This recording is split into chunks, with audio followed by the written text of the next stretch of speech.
우리 친구들 안녕하세요. 전도사님이에요. 한 주간 잘 지냈나요? 네, 저도 잘 지냈답니다.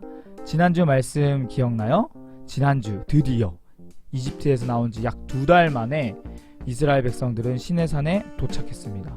이곳에서 1년 동안 머무르는데요. 사진을 보면 아마 이랬을 거예요. 시내산에는 하나님의 영광이 머물러 있어서 눈부실 정도로 아름다웠고 그 아래 이스라엘 백성들이 살고 있었습니다. 시내산에서 발음이 안 될까요? 시내산 이곳에서 모세는 하나님의 말씀 즉 율법을 받았고요. 그곳에서 하나님의 임재하심이 머무는 성막을 짓는 방법을 배웁니다. 총 8번에 걸쳐서 모세는 시내산에 올라가요. 그리고 하나님을 뵙습니다. 그런데 왜 이곳에서 1년이나 머물렀을까요?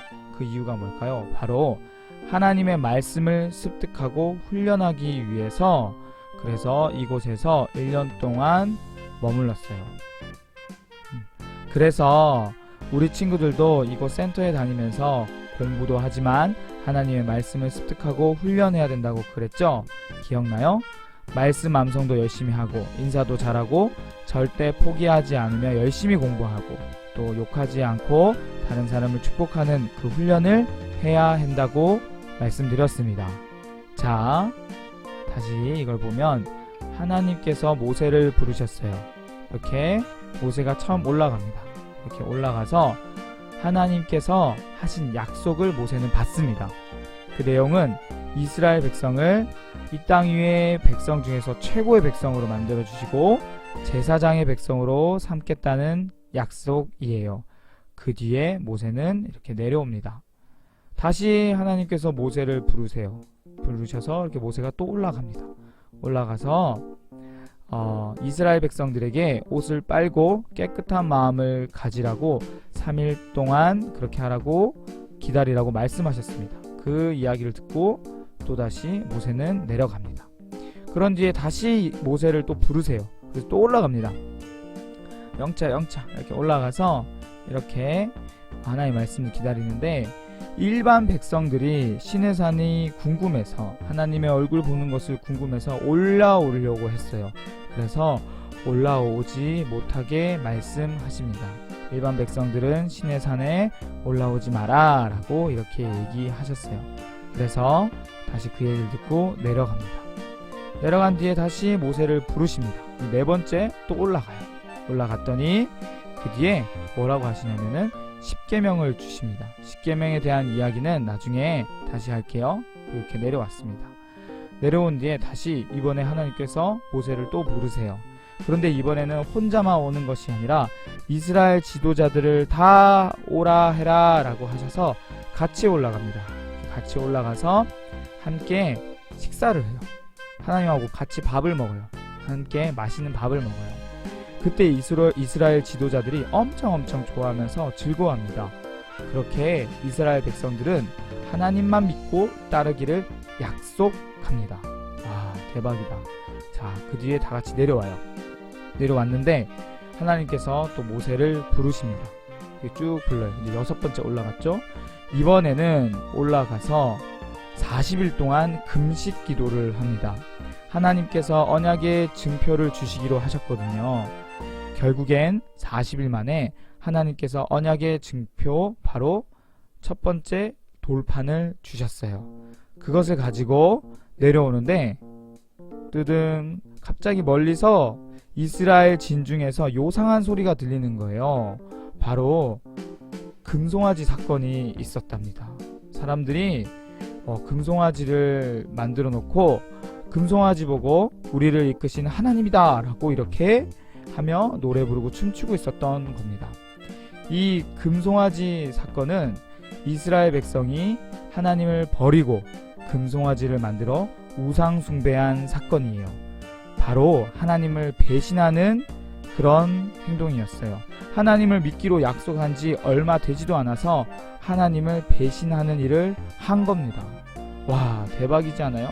하나님을 직접 경험하고 배출하기도 먹고 만나도 먹고 심지어 수없이 목마를 때 물을 주셨던 그 하나님을 경험했음에도 불구하고 이들은 하나님을 배신했습니다. 네, 이렇게요. 금송아지를 만들어서 하나님을 배신하고 이 금송아지 보고 하나님이라고 그랬어요. 네, 금으로 송아지를 만들어 놓고 우리를 인도한 하나님이다 라고 마음대로 정하며 마음이 썩어서 이렇게 하나님을 배신했습니다. 우상숭배에 대해서 좀 더 알려드릴게요. 이 우상숭배는 자기 마음대로 하나님을 만들고 믿는 것을 말합니다. 그렇죠? 그리고 하나님보다 더 사랑하는 것도 우상이에요. 이스라엘 백성이 하나님을 그토록 경험했음에도 불구하고 하나님을 쉽게 떠났던 이유는 바로 마음에 하나님의 말씀이 없기 때문이에요. 그래서 마음에 하나님의 말씀이 없으면 쉽게 우상 숭배에 빠집니다. 하나님을 배신해요. 진짜 놀랍지 않아요? 네, 진짜 이렇게 놀랍지 않아요? 하나님을 그토록 많이 경험했는데 심지어는 눈앞에서 수많은 사람들이 하나님을 거역하고 배신해서 그렇게 해서 스스로가 타락하는 걸 눈으로 봤는데도 이들은 하나님을 배신했어요. 그래서 마음판에 하나님의 말씀이 있는 것이 정말 중요합니다. 그래서 여러분에게 날마다 말씀을 암송해야 됩니다 라고 이야기하는 이유가 하나님을 떠나 살지 않게 하기 위함이에요. 이렇게 이스라엘 백성은 자기들을 먹이고 가르치시고 보살핀 하나님을 배신했어요. 여러분, 만약에 여러분이 여러분의 엄마 아빠를 배신하면 엄마 아빠가 마음이 어떨까요? 슬프지 않겠어요? 그런데 자기 자신을 가르치고 키워주신 하나님을 이스라엘은 배신했답니다. 부모님을 배신하는 것처럼 배신했습니다. 띠리리. 이런 자들에게 하나님은 어떻게 하셨을까요? 다음 주에 알려드릴게요. 알겠죠? 자, 퀴즈. 이스라엘 백성들은 금송아지를 만들어 자신들을 구원한 하나님이라면서 마음대로 믿었습니다. 이렇게 자기 마음대로 하나님을 만들거나 믿는 것을 무엇이라고 할까요? 정답을 아는 친구들은 7층 엘리베이터 앞 응모함에 이름과 함께 넣어주세요. 금요일 오전까지 넣어주시고요. 댓글도 마찬가지입니다. 한번 생각해볼 이야기. 이스라엘 백성에겐 금송아지가 우상이었습니다. 그런데 마찬가지로 지금 우리에게도 다양한 우상들이 있습니다.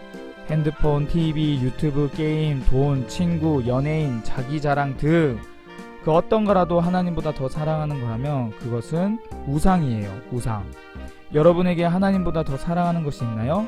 있으면 한번 이야기해 봅시다. 그리고 회개해야 해요. 그리고 여러분이 하나님을 붙들면 하나님은 여러분에게 더 좋은 것을 주신답니다. 그래서 마음판에 말씀을 많이 새겨놔야 돼요. 그리고 무엇보다도 하나님이 여러분에게 최고가 되길 원하세요. 자, 그럼 한번 나눠보시고요. 각자 반에서 기도로 맞춰주시기 바랍니다. 자, 오늘 여기까지 하겠습니다. 그러면 다음 주에 또 만나요. 안녕.